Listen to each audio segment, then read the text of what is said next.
Shalom tout le monde, merci de nous retrouver à ce Beth Midrash virtuel où on enseigne la Torah de Israël.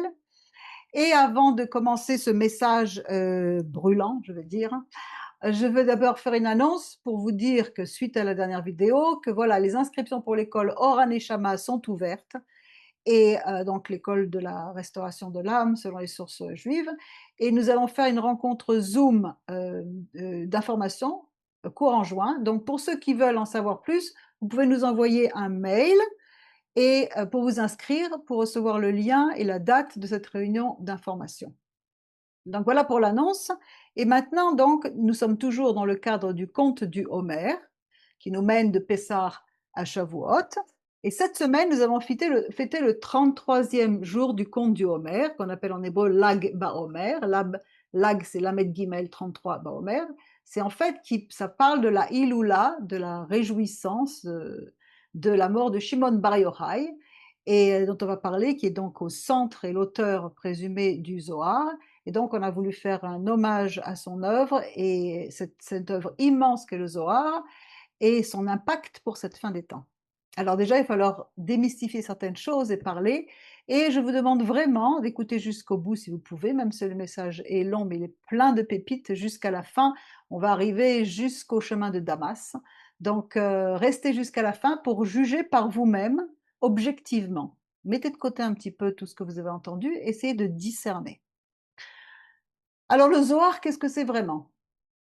On ne peut pas parler de la Kabbale biblique, je veux dire encore biblique, je suis toujours obligée de dire ce mot, sans parler du Zohar, qui en est le cœur. Parce que la Kabbale veut dire en fait réception. Les Kabbales, ça veut dire recevoir. Et donc il est question du recevoir des révélations. D'ailleurs, la Kabbale a été reçue en même temps que la Torah par Moshe au mont Sinaï. Et le Zohar, qu'on a traduit par le livre de la splendeur, c'est le texte central de la Kabbale. Il se présente comme un commentaire mystique de la Torah et il met en scène Rabbi Shimon Bar Yochai et ses disciples qui dévoilent les sens cachés des Écritures. Alors traditionnellement, il est attribué à Rabbi Shimon Bar Yochai, qui était un sage du second siècle, mais beaucoup de chercheurs, au niveau historique, au niveau universitaire, le situent sa diffusion en Espagne au XIIIe siècle, autour de Moïse de Léon, qui d'ailleurs, comme j'ai entendu un Rav dire, connaissant qui est Moïse de Léon et connaissant ses œuvres, qui était un grand sage aussi, mais qui n'a rien à voir avec la profondeur du Zohar. Donc, peu importe, toujours est-il qu'on voit qu'il a été caché, si on en croit ce qu'on dit, il a été caché pendant plusieurs siècles. Mais la question donc n'est pas importante de savoir qui l'a écrit, mais quelle est la vision du monde qu'il transmet. Et le Zohar enseigne que la Torah, c'est pas seulement un texte légal ou moral, mais c'est un organisme vivant avec un corps, une âme et une âme de l'âme. C'est comme si, vous voulez, le sens littéral, c'est la peau, et le sens caché, c'est la lumière intérieure. Donc, Shimon Bar Yochai a passé 13 ans dans une grotte, dans une cave. Il a vécu au deuxième siècle de l'ère commune, environ 100-160 après Jésus-Christ, à l'époque de la Mishnah. Et il faisait partie de ce qu'on appelle la génération des Tanaïm, c'est-à-dire les maîtres de la tradition orale avant sa rédaction. Et il était disciple du grand sage Rabbi Akiva, qui avait été martyrisé par les Romains, puisqu'on est à l'époque de l'occupation romaine, et après la destruction du Second Temple. Et donc cette période est marquée par la domination romaine en Judée, les persécutions après la révolte de Bar Korba en 135 et une grande intensité spirituelle et intellectuelle dans la transmission de la Torah orale. Et selon le Talmud, dans Shabbat 33, Rabbi Shimon Bar Yochai a dû se cacher pendant 13 ans avec son fils pour échapper aux Romains. Et c'est tout autour de cette histoire, c'est dans cette tradition que va apparaître l'image d'un maître qui est plongé dans une révélation profonde. Dans la tradition kabbalistique, on considère qu'il est lié à la révélation des secrets du Zohar. Donc, chez Rabbi Shimon Bar Yochai, deuxième siècle, époque des Tanaïm, après la destruction du temple, dans un contexte de crise, mais également dans un contexte de révélation intérieure profonde, parce qu'il faut comprendre que le temple avait été détruit, Israël était sous occupation romaine, il y avait plein de choses qui se passaient, il fallait absolument qu'il y ait une révélation. Et on dit que Rabbi Shimon et son fils s'enfouissaient dans le sable pendant les 13 ans jusqu'à la tête pour étudier.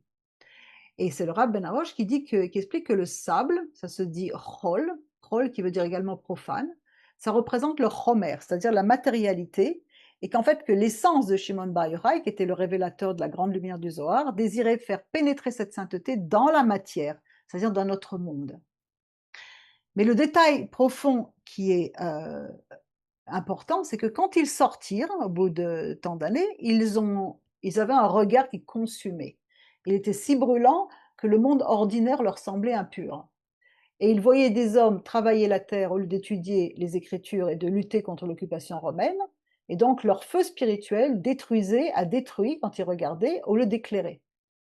Donc ils ont dû retourner à la cave. Et qu'est-ce que ça veut dire? C'est qu'en fait, une lumière sans compassion, ça devient dangereux. C'est comme un feu qui consume. C'était pas le moment. Les vases n'étaient pas prêts. Donc ici, il est question de vase, un concept clé dans la Kabbale biblique, c'est-à-dire entre le kli et or. Or, c'est la lumière et le kli, c'est le vase. Il faut un vase, c'est un réceptacle qui n'est utile que lorsqu'il contient de la lumière. Et une lumière, elle ne fait rien s'il n'y a pas de contenant, s'il n'y a pas de vase. Donc le Zohar, lui, est le texte fondamental de la Kabbale, c'est-à-dire la dimension mystique et intérieure de la Torah, c'est son âme. Mais pour le comprendre, il faut dépasser l'idée d'un simple livre. Donc ça te présente comme un commentaire de la Torah, mais pas vraiment au sens classique. Il ne cherche pas à expliquer le sens littéral des versets. Il cherche à en révéler la profondeur cachée.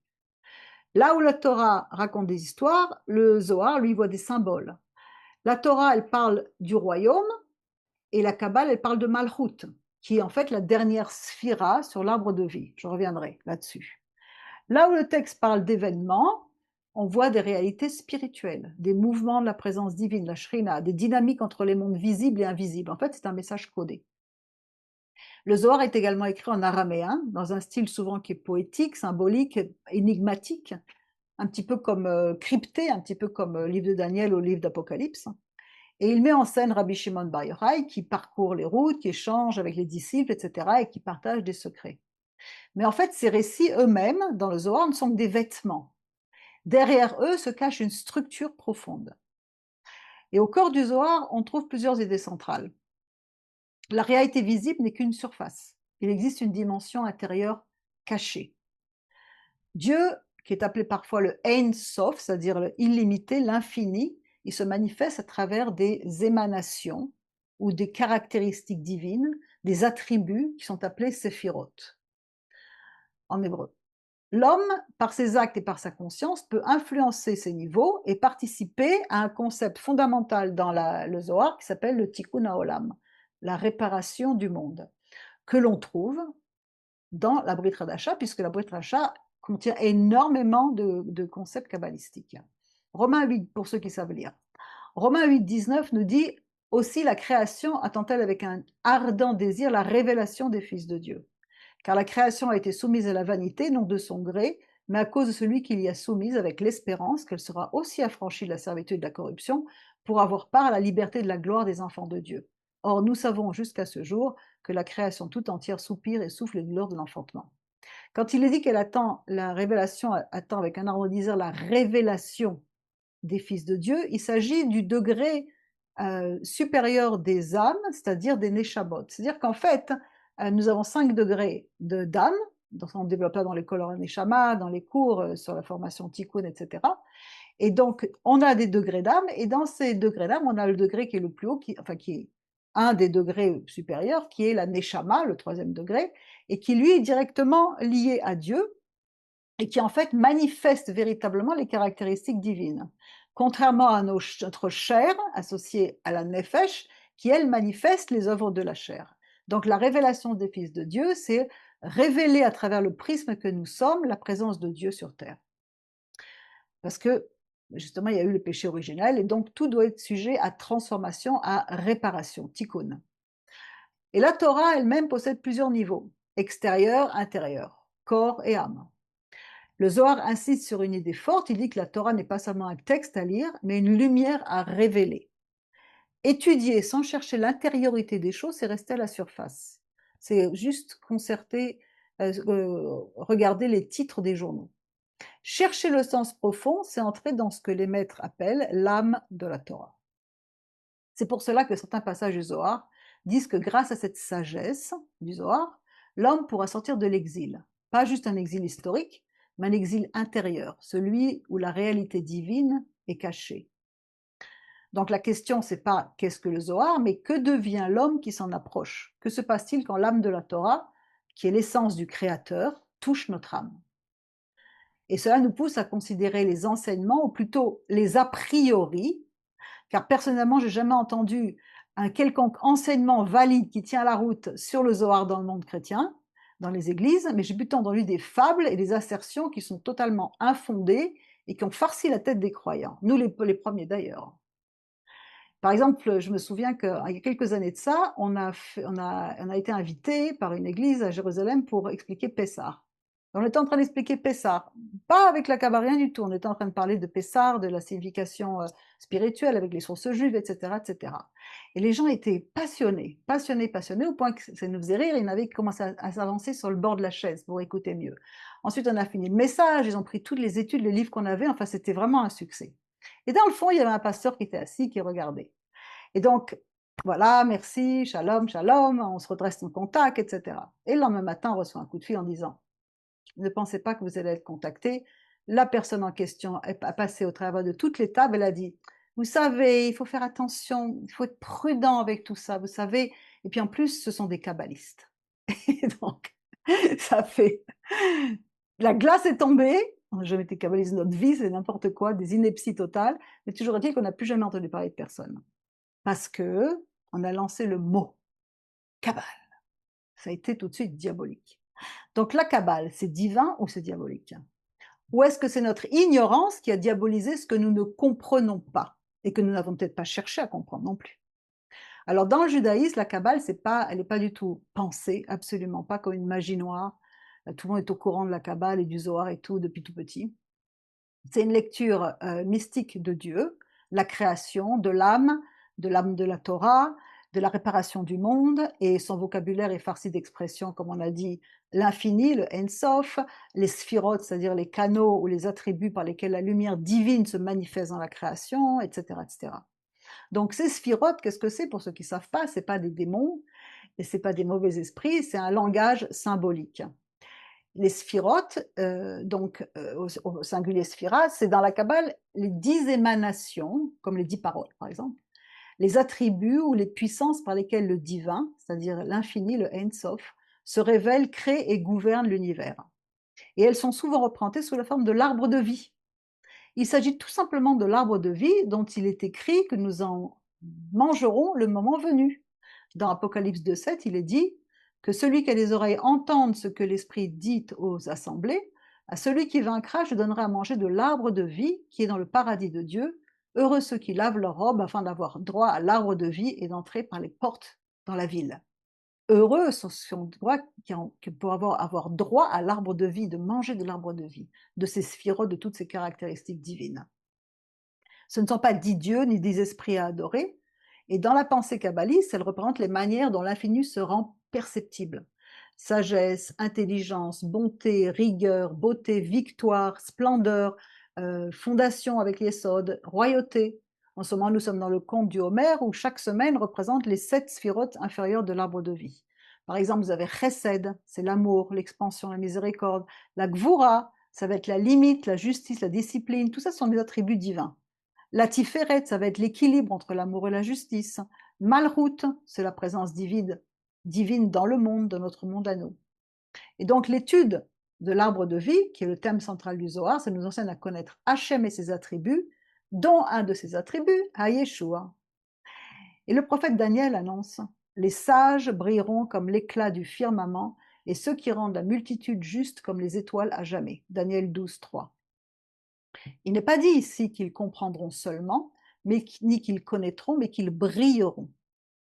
Cette lumière dont il parle, ce n'est pas une métaphore vide, mais elle renvoie à une réalité profonde que les maîtres d'Israël ont cherché à dévoiler. Le mot qui est utilisé ici, c'est Zohar. Les sages à masculine, Yazhiru kazohar. Ils brilleront comme l'étendue du firmament. Yazhiru kazohar. Le mot utilisé Zohar dessine un éclat une radiation, une lumière intérieure, et donc les sages ont vu une allusion à la lumière cachée de la Torah, donc dans l'âme de l'âme qui est révélée dans le Zohar. Donc, encore une fois, ceux qui auront été intelligents, yazhiru kazohar. Si regardez le texte, qu'est-ce que dit Daniel 12.3 en français, ceux qui auront été intelligents brilleront yazhiru kazohar, comme la splendeur du ciel, et ceux qui auront enseigné la justice à la multitude brilleront comme les étoiles, à toujours et à perpétuité. Nous avons un verset qui reprend exactement ce terme, parce que bien entendu, les apôtres connaissaient très bien la révélation de l'âme de la Torah. Alors, Matthieu 13, 43. Alors les justes resplendiront, et en hébreu c'est traduit yaziru, comme le soleil dans le yaziru, donc la racine Zohar, comme le soleil dans le royaume de leur Père, que celui qui a des oreilles pour entendre, entende. Il est question des mêmes versets. Les apôtres connaissaient tout ceci, et d'ailleurs, dans la Brit Hadasha, il y a énormément de passages qui sont tirés de la révélation du Zohar. Encore une fois, avant même qu'il soit consigné par écrit, il était déjà dans la connaissance, était dans l'air. Et d'ailleurs, nous étudions tout ça à la Yeshiva, vous êtes cordialement invités à nous rejoindre. Mais pour comprendre cette lumière, il faut remonter également aux visions des prophètes. Ésaïe, par exemple, voit un trône élevé et des anges, des séraphins de feu qui proclament Kadosh, Kadosh, Kadosh est l'Éternel. Toute la terre est remplie de sa gloire. Ésaïe 6.3. Et face à cette révélation, il s'écrit Malheur à moi, je suis perdu. Pourquoi? Parce que quand la lumière absolue se révèle, ça nous révèle également notre distance par rapport à cette lumière. Et cette vision, elle montre une vérité essentielle. La lumière divine remplit déjà le monde, mais l'homme ne l'aperçoit pas toujours. Il faut, avec l'aide du livre de la splendeur, de la radiance, que nous puissions comprendre et dévoiler un petit peu toute cette lumière. Alors quand on reçoit Yeshua, bien entendu qu'on a une révélation, une grande révélation de la lumière. Mais il y a plein de domaines où on ne l'a pas encore, et par exemple, une fois qu'on a reçu, il faut après étudier. Pour étudier, il nous faut une lampe. Alors sinon, nous restons au petit lait dans la parole. Donc, on fait que parcourir des titres, mais on n'entre pas dans cet océan de révélation qu'est la parole divine dans la Torah. Et un des évangiles qui parle le plus de cette âme intérieure, c'est l'évangile de Jean, qui correspond au niveau secret de l'interprétation. Puis ensuite vient Ézéchiel. Alors là, je ne fais que survoler, bien entendu, vous aurez plein de questions, je ne fais que survoler pour vous répondre notre enquête, c'est est-ce que c'est divin ou diabolique. Puis vient Ézéchiel, dans sa vision du char céleste, dans le premier chapitre d'Ézéchiel, il voit pas seulement la lumière, mais il voit sa structure. Un feu, des créatures vivantes, il voit des roues dans des roues, une réalité en mouvement, tout complexe, etc. Et tout ça, ça révèle que le monde visible n'est qu'un voile sur les niveaux qui sont imbriqués de profondeur. D'ailleurs, ce chapitre 1 de Ézéchiel, c'est un des textes fondamentaux de l'étude kabbalistique, avec l'étude de la Merkava, du chariot. Donc là où Ésaïe perçoit l'unité absolue, Ézéchiel lui dévoile la multiplicité des canaux par lesquels cette lumière se manifeste. Et le Zohar vient relier ces deux visions en enseignant que la lumière est cachée dans la réalité et que par elle, on dit que la dernière génération sortira de l'exil avec miséricorde. Non pas d'un exil géographique, mais d'un exil intérieur, celui où l'homme vit sans percevoir la présence divine. Encore une fois, il y a des domaines où on perçoit la présence divine, il y a plein de domaines où on ne perçoit pas la présence divine. Et le Ramchal explique que Dieu a dissimulé sa lumière dans la création afin que l'homme la révèle et devienne un récipient capable de la recevoir, de la canaliser, car le but, c'est pas de contempler la lumière, mais de s'y attacher et d'être transformé et de devenir le témoin de cette lumière sur terre. Mais cette lumière, elle comporte aussi un danger, car même Shimon Bar Yochai, qui était maître en Zohar, en sortant de sa retraite, il brûlait tous ceux qui le regardaient. Donc, ça montre également qu'une vérité qui n'est pas prête à être acceptée, elle peut devenir destructrice. Donc, le Zohar a été caché pendant des siècles, et ce qui explique qu'il réapparaît au IIIe siècle avec Moïse de Léon, associé à Moïse de Léon. Pourquoi? Parce que les âmes n'étaient pas prêtes. Les vases pour recevoir la lumière n'étaient pas prêts. Mais aujourd'hui, alors que selon ce que dit Ésaïe 62, les ténèbres recouvrent la terre, c'est maintenant que l'étude de cette œuvre nous vient en aide, car elle révèle la profondeur de la parole et du Mashiach. Ainsi, la lumière divine, ce n'est pas un échappatoire, mais ça devient une responsabilité. Ça exige humilité, la crainte du ciel, de l'équilibre. Et Daniel, justement, révèle alors l'aboutissement de ce chemin en disant que les sages ne se contentent pas de voir la lumière, mais ils deviennent eux-mêmes lumière. Comme les étoiles qui éclairent sans contraindre, qui guident sans forcément dominer, mais qui brillent sans brûler. Et Isaïe appelle ça en disant: «Lève-toi, éclaire, car ta lumière est venue». Isaïe 60. Et Ézéchiel annonce, Ézéchiel 36, «Je vous donnerai un cœur nouveau et un esprit nouveau». Ça montre que la délivrance n'est pas seulement un événement futur, mais c'est une transformation qui est constante. Ainsi, la lumière du Zohar, elle est ni magique, ni automatique. C'est une révélation qui est offerte à celui qui est prêt ou qui veut quitter l'exil de cette superficialité pour entrer dans une vie de vérité. Et la question, c'est plus où est la lumière, mais si l'homme est prêt à devenir ce que les prophètes ont annoncé, c'est-à-dire un être capable de refléter la présence divine dans le monde. Comme il est dit dans Daniel, ils brilleront comme le Zohar du firmament. Donc on vous a peut-être enseigné que la Kabbale était automatiquement obscure, interdite, diabolique, dangereuse. Mais est-ce qu'on ne vous a pas vraiment expliqué pourquoi ni comment? On vous a surtout, et on nous a surtout, parce que c'était pareil pour nous, appris à avoir peur des mots. Zohar, Sphirot, Ensof, Kabbale, mystère, lumière cachée, oh là là, ésotérisme. Mais la peur, ça n'a jamais rien à voir avec le discernement. Le discernement demande d'étudier avant de condamner. Condamner ce qu'on ignore, c'est pas de la foi, c'est de la pauvreté spirituelle habillée en piété. Les Juifs de Béré examinaient toutes choses. Où est-ce qu'ils sont aujourd'hui? Qui sont ceux qui vont dire: «OK, je veux voir par moi-même»? Ce que nous avons fait il y a plus de 26 ans maintenant, on a ouvert les livres, on a ouvert même les livres de Torah, alors qu'on nous avait dit: «Non, non, c'est fini», toutes ces choses-là. La lumière, elle est cachée pour ceux qui ne veulent pas la voir. Un thème célèbre du Zohar, c'est celui de la lumière cachée, Or Aganouz, la lumière cachée, on peut dire. À la création, une lumière spirituelle immense apparaît, mais elle est voilée parce que le monde ne peut pas encore la recevoir pleinement. Et on dit que cette lumière a été cachée en raison des impies et qu'elle sera dévoilée à la fin des temps pour les justes. Donc dans la Torah, il est dit Veihi or, et la lumière fut. Et les sages nous font remarquer que cette lumière apparaît avant le soleil et les étoiles. Pourtant, il y avait déjà les plantes.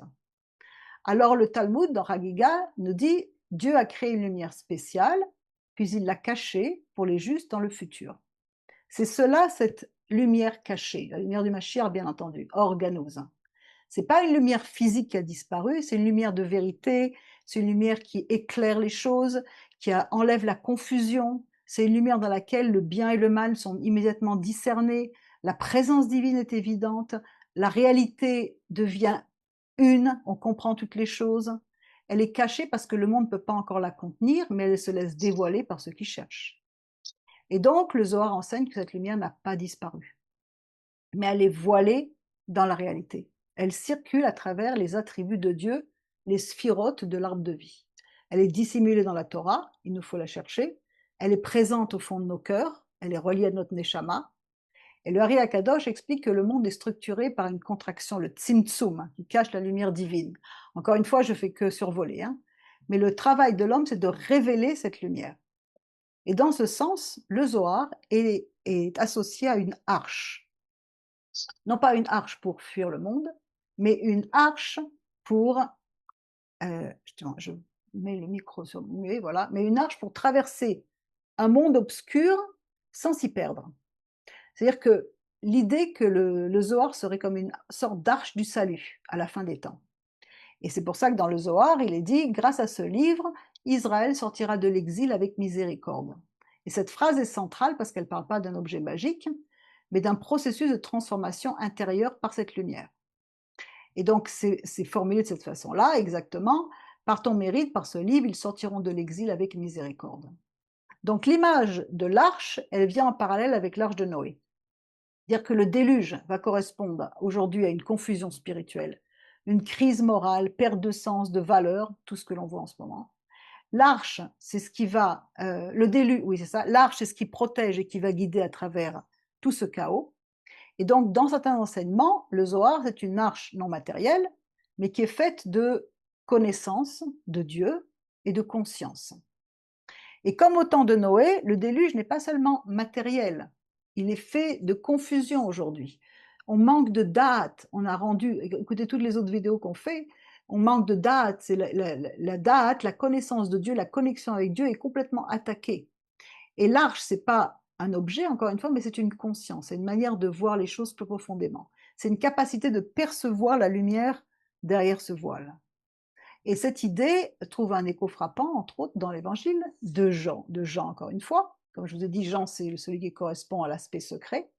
La lumière brille dans les ténèbres et les ténèbres ne l'ont pas saisie.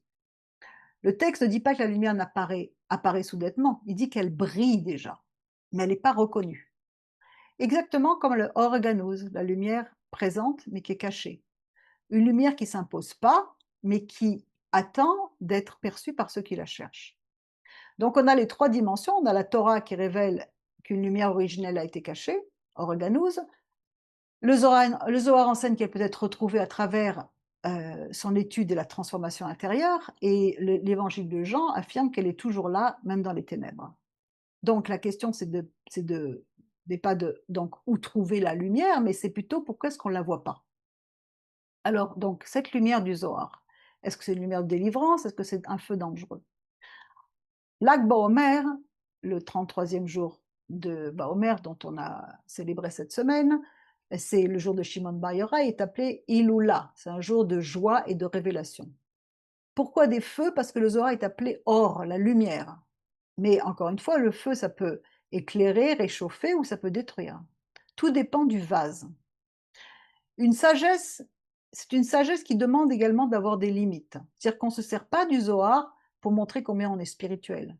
Mais c'est une aspiration de notre âme à l'intérieur qui a besoin de secrets révélés dans la parole pour nous tenir hors de l'eau, pour nous donner vraiment une exaltation. Quand on lit une étude, quand on a une révélation, on a tout notre visage qui est éclairé.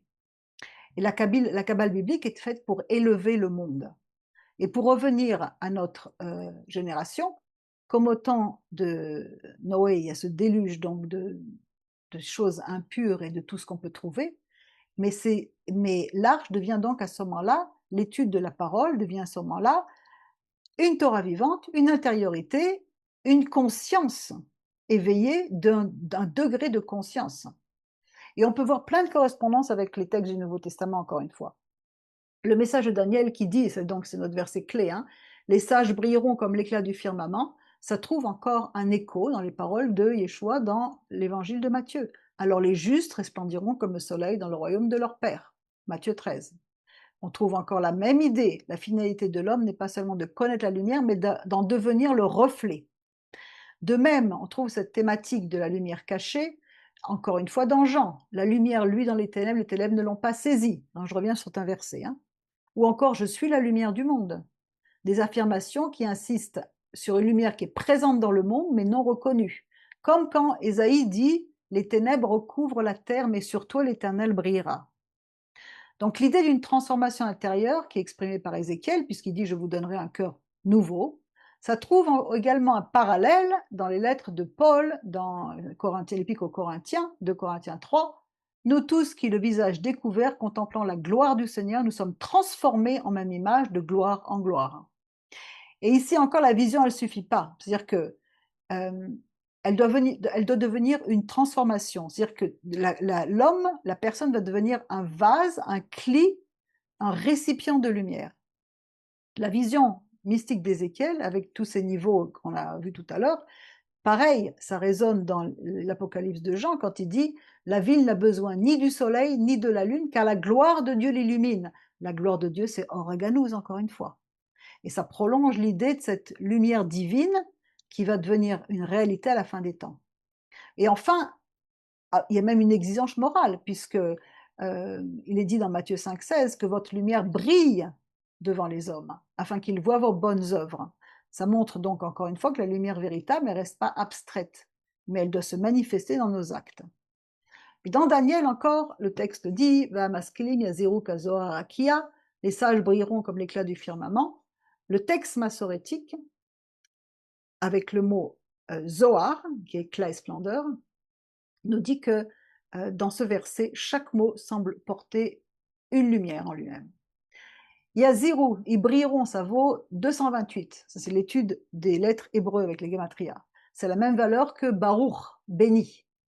Cela suggère que la vraie lumière n'est pas une illumination d'orgueil, mais c'est une bénédiction qui traverse l'homme. Kazoar, ça vaut 232, ça correspond Vaïi Or, que la lumière soit. Autrement dit, Daniel ne parle pas seulement d'une lumière future, mais il fait résonner la première lumière de la création, celle que la tradition appelle encore Or Aganouz, la lumière cachée, la lumière du Mashiach. Et le mot Arakia, ça vaut 385 comme Shrina, la présence divine. Ainsi comme l'éclat du firmament, ça peut se lire spirituellement, ceux qui accèdent à la sagesse intérieure deviennent des réceptacles où la présence divine peut se refléter. Ce qui se cache derrière le verset de Daniel 12, 3 qui dit « Ils brilleront comme le Zohar ». Et encore plus fort, c'est que toute la première partie du verset, la maskilim yaziru kazor arakia, ça vaut 1296, soit 36 fois 36. Or, le chiffre 36, ça évoque la lumière cachée, encore une fois, la lumière de Hanouka, les 36 heures de lumière primordiale selon certains enseignements midrashiques, et les 36 justes cachés dans chaque génération. Donc, symboliquement, Daniel décrit une lumière au carré, une lumière qui est révélée à travers des êtres qui sont capables de la porter s'ils le désirent, s'ils répondent à l'aspiration de leur cœur. Donc, Daniel ne dit pas que les sages auront de la lumière, ils vont dire qu'ils vont devenir lumière. Et la Gematria, elle vient nous confirmer. Yaziru égale Baour. La lumière, c'est une véritable bénédiction. Donc la prophétie, ça prend une profondeur immense, c'est-à-dire qu'à la fin des temps, ceux qui auront quitté l'exil intérieur ne brilleront pas d'eux-mêmes, mais de la lumière de la Shrina. Ils ne seront pas des hommes qui possèdent la vérité, ce sont des êtres devenus des récipients de la lumière cachée depuis la création. Donc la lumière du Mashiach peut se révéler. On a reçu la lumière du Mashiach quand on le reçoit, mais maintenant il faut l'étudier. Et comment est-ce qu'on l'étudie? On l'étudie avec le Zohar et la Torah. Donc regardons quelques petits passages qui sont pleins d'étincelles dans le Zohar. Le Zohar Shemot nous dit, au verset 3, « La splendeur des fruits de l'arbre de vie, qui sont les âmes qui en sont issues, donne la vie à tous. Il est éternel. » Et il parle ensuite de l'autre côté. Il dit, l'autre côté, de l'impureté ne réside pas, il n'a rien en elle, car dans la splendeur, les âmes qui sont dans la pureté, ce qui signifie que l'autre côté, la Sitra Achra, n'est pas nourrie par l'arbre de vie qui est Zeir Anpin dans sa grandeur. Donc, qu'est-ce qu'on explique? Donc, il est éternel, les âmes sont issues, il est éternel. L'autre côté, la Sitra Achra, qu'est-ce que la Sitra Achra? C'est un mot araméen qui signifie l'autre côté, c'est-à-dire le mauvais côté, les ténèbres du péché. Lorsque, par exemple, Yeshua va délivrer le Gadarénien, il traverse de l'autre côté, il est écrit, c'est-à-dire qu'il va dans les ténèbres apporter la lumière. Et dans le Zohar, il dit que cet autre côté ne peut pas résider. Il n'a pas de nourriture, il n'est pas nourri par l'arbre de vie, qui est Zeir Anpin. Qu'est-ce que c'est que Zeir Anpin? C'est un des attributs, d'accord, un des partsoufim sur l'arbre de vie, qui est le pilier du milieu, et qui s'appelle également le Fils, et qui s'appelle également Yud Kevavke, mais est appelé aussi le Fils. C'est ce à quoi Yeshua fait référence à Gethsemane lorsque le temps de le livrer fut venu. Qu'est-ce qu'il dit? Il dit « Je ne parlerai plus guère avec vous, car le prince du monde, l'autre côté, la Sitra Achra, de l'impureté, vient, il n'a rien en moi, il peut pas être nourri par l'arbre de vie. Parce que lui est l'arbre de vie qui nous donne la vie éternelle. Que celui qui a des oreilles entende ce que l'Esprit dit aux assemblées, à celui qui vaincra, je donnerai à manger de l'arbre de vie qui est dans le paradis de Dieu. » Donc ceux qui sont enracinés en lui prennent part à l'arbre de vie dans la pureté et dans la splendeur, le Zohar, de l'arbre. C'est des joyaux qui brillent de sa lumière. Ensuite, quand on prend l'évangile de Jean, encore une fois, le premier miracle de transformation de l'eau en vin, au niveau simple, on dit que c'est un miracle, mais dans une lecture plus intérieure, ce texte parle de transformation, exactement comme les prophètes d'Israël parlent de transformation de l'homme, c'est-à-dire que l'eau, dans la tradition biblique, représente souvent quelque chose de simple, de fondamental. C'est-à-dire que le prophète Ésaïe dit « Vous tous qui avez soif, venez aux eaux, boire ». Ésaïe 55. Donc l'eau, elle est liée à la Torah, à la vie, à la base, mais elle reste transparente, presque invisible. Le vin, lui, c'est autre chose. Il révèle ce qui est caché. Et les sages disent, quand le vin entre, le secret sort par la bouche. On boit un petit peu de vin, on commence à dire des secrets. D'où l'histoire de Pourim où on boit un peu de vin. En fait, le vin, il symbolise la dimension intérieure, la profondeur de tout ce qui est contenu mais qui n'est pas révélé. C'est pour ça que Yeshua nous dit qu'on boira avec lui du vin nouveau. Aussi, transformer l'eau en vin, c'est dans une lecture spirituelle, selon l'enseignement de la Kabbale, ce n'est pas simplement changer une substance en une autre, mais c'est révéler ce qui est caché dans ce qui est simple. C'est passer de la surface à l'intérieur. C'est exactement le mouvement du Zohar. Prendre la Torah comme eau, accessible extérieure, et révéler en elle le vin qui est le secret, le sod. Et la valeur numérique du mot vin, c'est la même, on le répète souvent, c'est 70. 20 et secret 70. Et 70, c'est également le nombre des nations souches que l'on trouve dans Genèse 10. Donc le premier miracle que Yeshua fait, c'est d'annoncer les secrets et les mystères du retour des tribus perdues. Il annonce ceci, c'est son premier miracle. Il nous invite à boire du meilleur vin, c'est quoi? Celui de la révélation. Et donc ça rejoint encore une fois ce que dit le prophète Daniel, les sages brilleront comme le Zohar du firmament. Car celui qui accède à cette transformation ne reste pas au niveau de l'eau, il devient un être capable de révéler la profondeur cachée de la réalité. On peut aller encore plus loin. Dans le récit, l'eau, c'est contenu dans des jarres qui sont destinés à la purification. Donc ça évoque une structure extérieure, mais la transformation montre que la finalité, c'est pas la forme, mais ce qu'elle contient. Et donc le prophète Ézéchiel dit, je vous donnerai un cœur nouveau, un esprit nouveau. C'est une transformation de l'intérieur. Et dans la même ligne, Paul écrit que l'homme est transformé de gloire en gloire, dans 2 Corinthiens 3,18. Ça, c'est également proche d'un concept kabbalistique, c'est une montée progressive, une révélation de plus en plus profonde de la lumière. Donc le miracle de Cana, ça peut être lu comme une image, c'est-à-dire la réalité visible, c'est-à-dire l'eau, elle contient déjà un potentiel caché, le vin. Donc on ne peut pas rester juste à boire de l'eau, on est appelé à boire du vin. Mais ce potentiel doit être révélé. C'est-à-dire que ce n'est pas automatique. Il s'agit également d'une transformation de nos cœurs. Donc, il ne s'agit pas de savoir s'il y a un miracle ou pas, peu importe, mais est-ce qu'on est capable de voir le vin qui est caché dans l'eau? Est-ce qu'on est de boire du meilleur vin en plus qui a été gardé à la fin? Est-ce qu'on est capable de passer de la surface au secret? Est-ce qu'on est capable d'être transformé complètement? Nous avons un autre texte comme ça. Ma nourriture est de faire la volonté de mon Père. Encore un texte du Zohar dans Béchalar, verset 381. Une nourriture suprême, sainte et précieuse est la nourriture des esprits et des âmes, et c'est la nourriture d'un lieu élevé et lointain, qui est l'intelligence divine, qui redevient aussi sagesse divine. Yeshua nous dit qu'il consommait de cette nourriture céleste. Jean 4, 32, encore une fois l'évangile de Jean, mais il leur dit, j'ai à manger une nourriture que vous ne connaissez pas. Et Yeshua leur dit, ma nourriture est de faire la volonté de celui qui m'a envoyé et d'accomplir son œuvre. Volonté, c'est téléma. Et c'est le même mot qui est utilisé dans la Septante, dans le psaume 48, qui dit « Je veux faire ta volonté, Télima, ô mon Dieu, et ta Torah est au fond de mon cœur. » C'est la Torah et la Torah interne qui nous révèlent la volonté de Dieu. Et en hébreu, le mot volonté, c'est ratson, qui partage la même racine que tsinor, qui signifie un canal. C'est-à-dire qu'en fait, en faisant la volonté de Hachem, c'est-à-dire en respectant sa Torah, en étudiant la Torah intime, interne, on devient un canal par lequel sa lumière se déverse sur ce monde, on devient vraiment des témoins. Et il dit en plus, est plus précieuse que toutes ces choses, toujours un texte du Zohar, est la nourriture que les amis qui sont occupés par la Torah mangent. Il s'agit de la nourriture qui provient de la sagesse céleste, qui est la sagesse réelle. Quelle est la raison pour laquelle elle vient de cet endroit? C'est parce que la Torah émane de la sagesse d'en haut, et ceux qui sont occupés par la Torah entrent dans la source principale des racines. Par conséquent, leur nourriture provient de ce lieu élevé et saint. Quand on étudie sa Torah, on est assuré du monde à venir, et comme le dit encore Yeshua, qui fait référence à toute cette sagesse, travaillez non pour la nourriture qui périt, mais pour celle qui subsiste pour la vie éternelle, et que le Fils de l'homme vous donnera, car c'est lui que le Père Dieu a marqué dessus dessous. Donc dire que la Kabbale c'est l'âme de la Torah, c'est pas une formule poétique, c'est une idée centrale dans la tradition juive. Et les maîtres expliquent que la Torah peut être plusieurs niveaux. Le corps, l'âme, l'âme de l'âme, c'est-à-dire 4 niveaux d'interprétation de la Torah qui sont souvent regroupés sous le nom de pardes, mais je vais passer très vite là-dessus. C'est-à-dire 4 niveaux d'interprétation, le littéral, l'allusion, le milétique et le secret.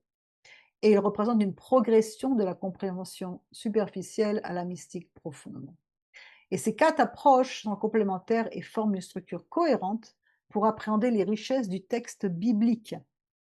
Le pshat correspond au corps, le red et le remez et le drash correspondent au niveau intermédiaire et le sod correspond à l'intériorité la plus profonde. Et donc, c'est ce niveau que développe le Zohar, qui décrit la Torah comme un être vivant, encore une fois. Celui qui ne voit que les récits, voit le vêtement. Celui qui pénètre plus profondément rencontre l'âme. Et c'est ce que nous voulons quand on a soif, rencontrer l'âme. Et ça éclaire de nouveau le verset de Daniel, les sages brilleront Yaziru Kazoar, parce que ce qui reste au niveau extérieur peut accumuler du savoir, mais celui qui accède à l'intériorité devient lui-même un porteur de lumière. Car la Kabbale, elle ne se limite pas à expliquer le monde, elle transforme celui qui étudie. Elle enseigne que chaque mitzvah, chaque parole de la Torah agit dans des mondes invisibles et ça relie l'homme à la présence divine. Quand on fait le cours sur l'introduction sur le Zohar, on le comprend bien tout ceci. Donc la question, c'est pas de choisir entre la parole dans son sens littéral et la Kabbale, mais de comprendre que la Kabbale révèle ce que la Torah porte déjà en elle depuis l'origine. Une lumière infinie qui est destinée à être révélée dans le monde et dans l'homme lui-même.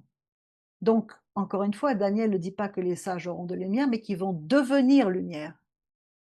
Et ils seront donc le Zohar réveille la lumière première, je vais passer quelques passages, hein, et la prophétie donc elle prend une profondeur immense, c'est-à-dire qu'à la fin des temps, ceux qui auront quitté l'exil intérieur, je dirais même, comme dit Maïmonide ailleurs, dans la mer de leur ignorance, ne brilleront pas d'eux-mêmes, mais c'est-à-dire qu'en fait, ceux qui ne l'auront pas fait ne pourront pas briller, mais ceux qui auront étudié brilleront de la lumière de la Shrina elle-même.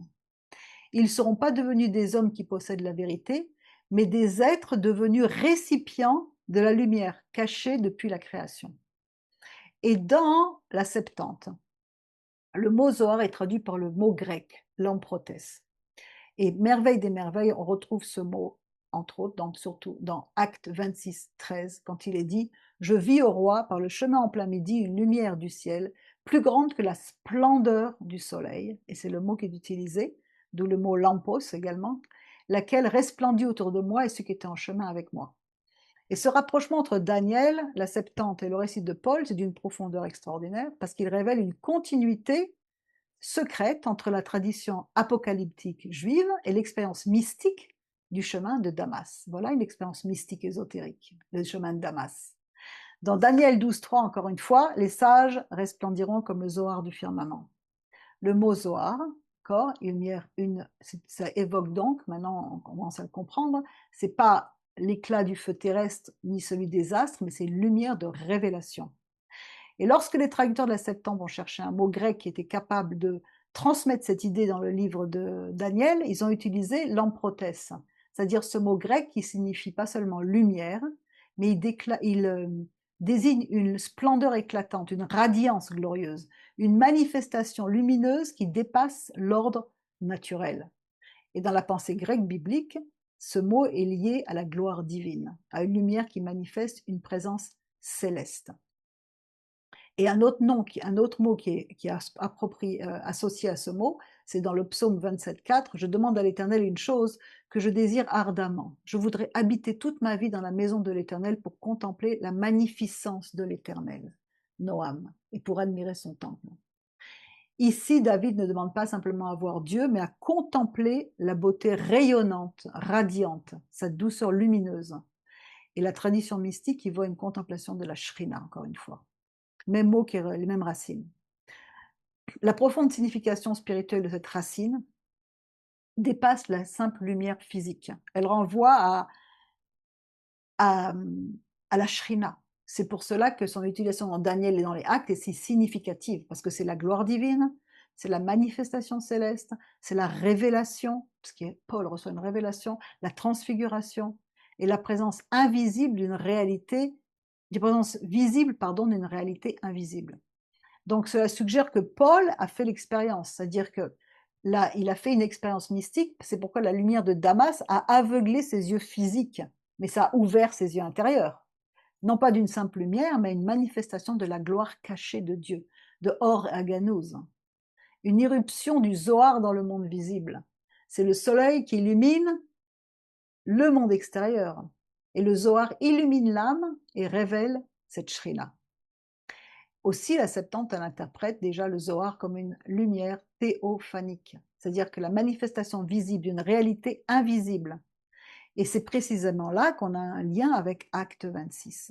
Et lorsque Paul rencontre sa rencontre avec la Horaganouse, il décrit une lumière du ciel plus éclatante, l'amprotérone, encore une fois la même racine que le soleil. Et c'est pas un hasard, c'est parce qu'en fait, il utilise volontairement le vocabulaire de la révélation céleste qui est déjà présente dans le Daniel en grec. Autrement dit, Paul ne voit pas seulement une lumière miraculeuse, il expérimente le Zohar, la révélation, l'âme de la Torah, l'âme de la Torah. Et donc la lumière de Damas, ça devient l'accomplissement vivant de la prophétie de Daniel. Et le Zohar, donc du firmament qui est annoncé par les sages, ça apparaît comme une présence. Maintenant, ça va être une présence vivante que Paul va expérimenter. Et cette lumière, elle dépasse la lumière du soleil, bien entendu, parce que c'est la Horaganouse, comme déjà au départ, c'est la lumière cachée de la création. Et il y a que la révélation, que la tradition associe au juste, enfin, que la révélation plus tard va être donnée au juste. Et là, il y a encore quelque chose aussi de profondément mystique, parce qu'en fait, il n'y a que Paul qui reçoit. Parce que tout le monde perçoit un éclat extérieur, mais il y en a un seul qui pénètre son sens caché. C'est Paul, Shaoul. Et c'est ce que dit le Zohar, la lumière divine est partout, mais seuls certains vases peuvent la recevoir intérieurement, ceux qui soupirent après cette révélation. Donc le Zohar enseigne que la révélation possède deux dimensions. Une lumière extérieure qui frappe les sens, mais une lumière intérieure qui transforme notre âme. Et les soldats autour de Paul, ils voient la lumière comme un phénomène, mais lui, il est traversé par cette lumière du Zohar. C'est pourquoi cette expérience, ça crée en lui comme une sorte de mort intérieure. Pourquoi? Parce qu'il va devenir aveugle. Dans la mystique juive, nul ne peut rencontrer la lumière cachée sans que son ancien moi soit brisé. 3 jours, comme la résurrection. La lumière du Zohar, elle dévoile ce qui est faux, ça consume les identités construites sur l'ego et ça recrée l'homme intérieur. Donc en fait, on pourrait dire que le chemin de Damas, c'était une expérience du Zohar vivant. Il voit pas seulement une gloire, mais la radiance de la présence divine de Mashiach. Et seul lui le voit, parce qu'il est le seul à entendre cette voix, parce que son vase était prêt, pas ceux des autres. Donc, pour terminer, la Kabbale, c'est pas une mode, c'est pas un décor ésotérique, c'est pas une magie pour contrôler le monde, c'est une tradition exigeante qui parle de purification, de lumière, de responsabilité, de réparation. Alors, est-ce qu'elle est divine ou diabolique? Peut-être que la réponse dépend du cœur qui l'approche. Dans une âme orgueilleuse, même la lumière, ça peut devenir un feu destructeur. Mais dans une âme humble, même le mystère, ça peut devenir une prière qui monte du cœur. Donc la vraie question, ça va pas être qu'est-ce qu'on vous a enseigné sur la Kabbale, mais plutôt vous a-t-on appris à chercher la vérité ou seulement à répéter une peur superstitieuse héritée? C'est très important de se poser ces questions, surtout si les questions, et si c'est vrai que le Zohar c'est l'arche du salut de la fin des temps, qui va nous révéler tout ce qui a révélé sur le Mashiach. Et c'est une révélation qui va continuellement et continuellement. Alors, je vous encourage également à regarder la vidéo de Jean-Louis sur la Kabbale aussi, soyez tous des kabbalistes, sur Hébreux 5.12. Elle est sur, sur le site YouTube, je mettrai le lien sur la page. Et en attendant, je vous invite à venir étudier la Kabbale biblique avec nous, sans peur, en faisant confiance que si vous demandez un pain, vous n'allez pas recevoir des pierres ou des scorpions ou des serpents, mais vous allez recevoir la révélation divine de Mashiach en toute sa splendeur. Amen, alléluia. Merci de votre écoute. Shalom. Amen.